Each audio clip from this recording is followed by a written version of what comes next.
chanteuse. Bienvenue dans Talent Aiguille sur Pink TV. Bon, je pense qu'il y a encore un petit peu de travail. En revanche, je vais vous parler aujourd'hui d'un spectacle qui se joue actuellement à Bobino et qui s'appelle Avenue Q.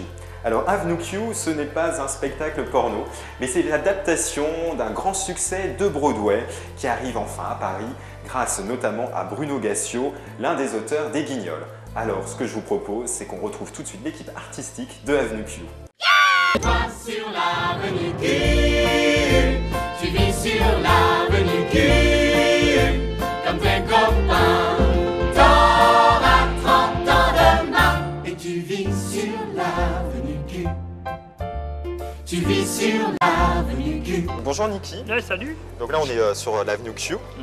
Donc je suis un petit peu embêté parce que j'ai traditionnellement une question que je pose à tous mes invités, c'est de savoir la taille de pointure de leurs chaussures. Oh bah dis donc, c'est une tour de questions. Bah oui, l'émission s'appelle Talent Ah Aiguille, oui, bien donc... sûr. Alors quoi, tu voudrais savoir de quoi ma pointure à ouais, moi là, ta pointure, ouais. Oh. Je crois que si je me trompe pas, parce que je me trompe toujours de chaussures en fait. Ah, parce que d'accord. comme j'habite avec Rod, des fois je lui jure c'est godasses. Alors il fait la gueule. Oh là là. Non, je crois que je suis du 37. Du 37, Ouais, mais t'as des 37. petits pieds. Bah dis donc, je te remercie. Le petit pied, mais le reste c'est correct. Ah, je ne sais pas si je peux. Sur l'avenue Q, en général, on fait du 18. Du 18, donc ça c'est en taille américaine, c'est ça? Non, en taille française. En taille Pourquoi? française? Mais t'as vraiment des tout petits pieds. Non, c'est proportionné. Je suis très bien proportionné. 46. 46, bah vous êtes la plus grande pointure de toute l'équipe d'Avenue Q. C'est vrai? Ouais, vraiment. Ah oui, j'ai jamais pensé à demander ça. C'est quoi ce rituel? C'est drôle. Ça raconte l'histoire d'une rue, qui est l'avenue Q, qui est donc la dernière rue de l'alphabet, là où on met les rebuts d'habitude. C'est une rue dans laquelle arrive Princeton, qui est un surdiplômé et qui n'a pas de travail, ce qui doit un petit peu résonner dans la société actuelle, et il cherche un sens à sa vie. Et il pense que le sens, c'est quand j'aurai du boulot, je pourrai aimer. Alors que s'il se mettait à aimer la personne qui lui saute dans les bras quand il arrive, ben, ça serait plus simple derrière. Et le temps qu'ils comprennent ça, il faut 2h15 quand même. On a souhaité le même décor que les Américains, donc on a acheté les plans de Ana Luisos et on a fait construire le décor à l'identique de Broadway et les mêmes marionnettes originales de Rick Lyon. Et avec ça, j'ai fait ma mise en scène à moi. Est-ce que vous vous souvenez de votre première rencontre avec une marionnette? Waouh, ma première rencontre avec une marionnette, en tout cas professionnellement, Ouais. parce que oui, professionnellement, c'était l'île aux enfants. Ça remonte à pas mal de temps déjà, avec Léonard le renard, qui était un ami qui manipulait. Puis moi j'étais jeune comédien et puis je me suis retrouvé tout d'un coup à faire les bras de ce personnage. Et puis après très vite, Les Visiteurs du Mercredi, d'autres émissions pour enfants. C'était près d'une dizaine d'années plus tard. Je suis arrivé, j'étais au début de cette belle aventure des Guignols avec Bruno Gassio qui arrivait très vite, qui a fait l'adaptation d'Avenue Q. Oh là, la caméra, dis donc. T'as un gros truc là, attention hein. C'est quoi ça, un micro? Et je viens d'accomplir le plus beau rêve de ma vie, le plus beau projet de ma vie en fait. J'ai eu beaucoup de chance pour l'instant, j'ai tourné un peu en acteur, au théâtre, j'ai réalisé des films, mais je dois dire que honnêtement, c'est ma plus belle expérience. Tout le monde est un petit peu raciste, c'est tout. Mais ce qui est sûr, c'est qu'on n'est pas plus raciste que vous. Si on avouait sans remords qu'on est tous racistes sur les bords, donc arrêtons tous cette hypocrisie. Quand on m'a apporté le dossier d'Avenue Q en me disant bon, on aimerait que tu l'adaptes, j'ai dit bof. Et puis ils m'ont pris par la main, ils m'ont emmené à Londres pour le voir. Et quand je l'ai vu, là je suis tombé amoureux du truc. J'ai dit d'accord, je comprends ce que c'est. C'est extrêmement particulier. Je l'ai vu à Broadway parce que j'étais invité par un ami producteur et j'ai vu et je me suis fait ces 2 semaines-là, une orgie de comédie musicale tous les soirs. J'en ai vu 15 en 15 jours. D'accord. Donc j'ai vu des trucs sublimes. J'ai vu tous les plus grands shows, tous ceux qui font beaucoup de... Et j'ai été choqué par Avenue Q. Il y avait une jubilation parce que ce sont des marionnettes qui expriment les sentiments. Et ça pour moi c'était d'abord un peu familier. 16 ans de Guignol, quand on voit des marionnettes, on regarde la marionnette. Alors que là, le manipulateur est à vue, ça c'est la grosse différence. Mais ce chanteur, acteur, manipulateur s'efface complètement derrière la marionnette et la marionnette donne le sentiment. Eux chantent, ils jouent la comédie. mais c'est la marionnette qu'on regarde. C'est une technique, c'est comme un instrument. En fait, c'est une marionnette, c'est comme un instrument de musique. On apprend à en jouer, à en sortir des notes, à avoir une souplesse du poignet, comme un musicien. Tout ça, c'est des gammes, on fait des gammes, comme un danseur, comme un musicien. On peut aller très loin avec la marionnette. Déjà, on peut aller très loin physiquement. Je veux dire, on peut leur faire des choses qu'on ne pourrait jamais faire sur scène. Je veux dire, il y a des scènes de lit, des scènes de voilà, etc. où on se permet de faire des choses par la marionnette qui peuvent choquer certaines personnes, mais qui en même temps sont très vite comiques. Allez en chœur! Interdit pour le cul. Pardon, Kate. Interdit pour le cul. Une branlette. Même les peluches paluches. Que du cul.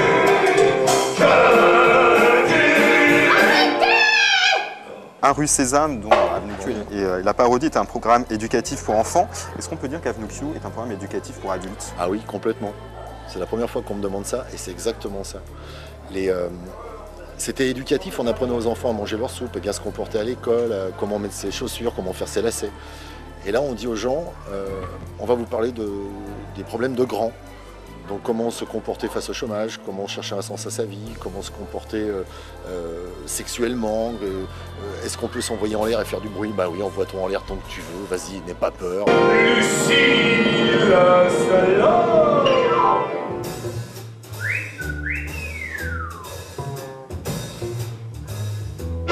Moi, je peux te faire du bien, te faire grimper au rideau.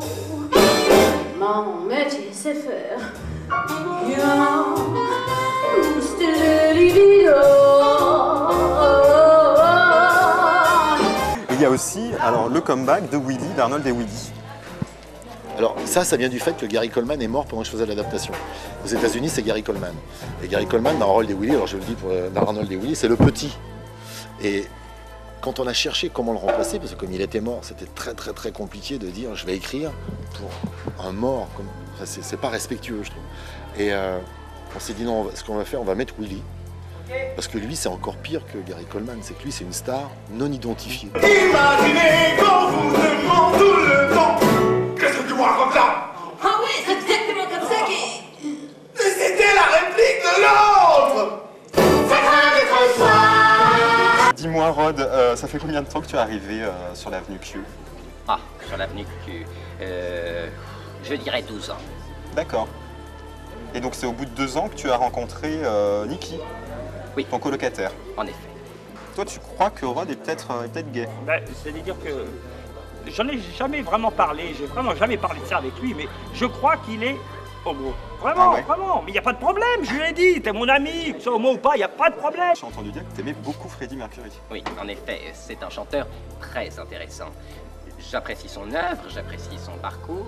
Bon, je pense que je vais te trouver un mec. D'ailleurs, si tu connais des copains à toi, célibataires... Il faut faire une annonce sur Pink TV, Non. je suis sûr que... Où est voilà, la caméra? Là. Elle est là. Bon, C'est alors le je moment fais la jamais. caméra. Bon, je voulais vous dire, c'est pour mon ami Rod, c'est quelqu'un de très cultivé, quelqu'un qui aime le cinéma, qui aime la cuisine, qui aime les belles choses de la vie. Eh bien, si vous êtes intéressé, je peux vous le faire rencontrer. Voilà, donc contactez-nous sur Talent Aiguille, vous avez l'adresse qui s'inscrira tout en bas, hein, et vous nous écrivez. Niki? Oui. Mais qu'est-ce qu'il a encore fait? Une annonce de quoi? À qui? Mais je veux que tu saches que si t'étais pété, il faudrait pas le cacher. Et tu sais très bien que ça ne changerait rien parce que tu vois, si c'était moi, je dirais sans hésiter que je suis pété, mais je suis pas pété. Niki, s'il te plaît, j'essaie de lire ton livre. La première chanson que vous avez adaptée, c'était If You Were Gay. Vous Yeah. avez traduit en français par Si j'étais PD. Si t'étais PD. Si t'étais PD, pardon. Ça, c'est un débat qu'on a eu. Est-ce qu'on peut dire PD? Est-ce qu'on peut dire PD? Ouais, les homos s'appellent PD entre eux. Alors, ça collait pas. Si t'étais homo, momo, ça sonne pas. Et le mot gay vous plaisait pas? Le mot gay me plaisait pas parce qu'en France, gay, ça veut dire autre chose. Gay, c'est une façon très politiquement correcte de dire je suis homosexuel, mais disons gay plutôt. Bah non, t'es homosexuel. Ça gêne qui? On est quand même dans un monde où ça gêne plus personne, ce truc-là, à part quelques arriérés à la marge. Donc le débat, c'était, est-ce que le personnage de Niki, qui interpelle son pote en lui disant « Arrête de nous... arrête de te planquer quand même, dis-le, si t'étais PD, moi ça me gênerait pas, faudrait pas le cacher. Et on s'est posé la question de ça, est-ce qu'il peut dire PD? À un moment on s'est dit bah ouais, parce que regarde, si t'étais PD, faudrait pas le cacher. Et tout d'un coup ça s'est mis à couler de source, et en fait, en disant PD autant de fois, on le vide de son sens péjoratif. Venez sur l'avenue Q. On vous y attend. Venez, vous allez voir, on parle de PD, venez. On parle de nous. D'être toi sur l'avenue Q, sur l'avenue Q, sur l'avenue Q, sauf quand on est ensemble, tous ensemble ici sur l'avenue Q.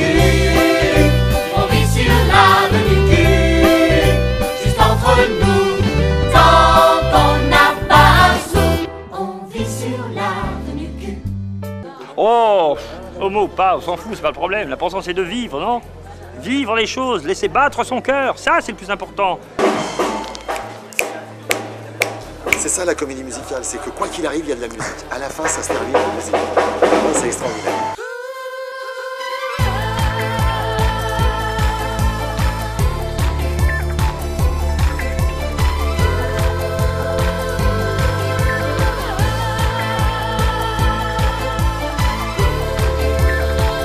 Retrouvez Talent Aiguille sur Ton TV.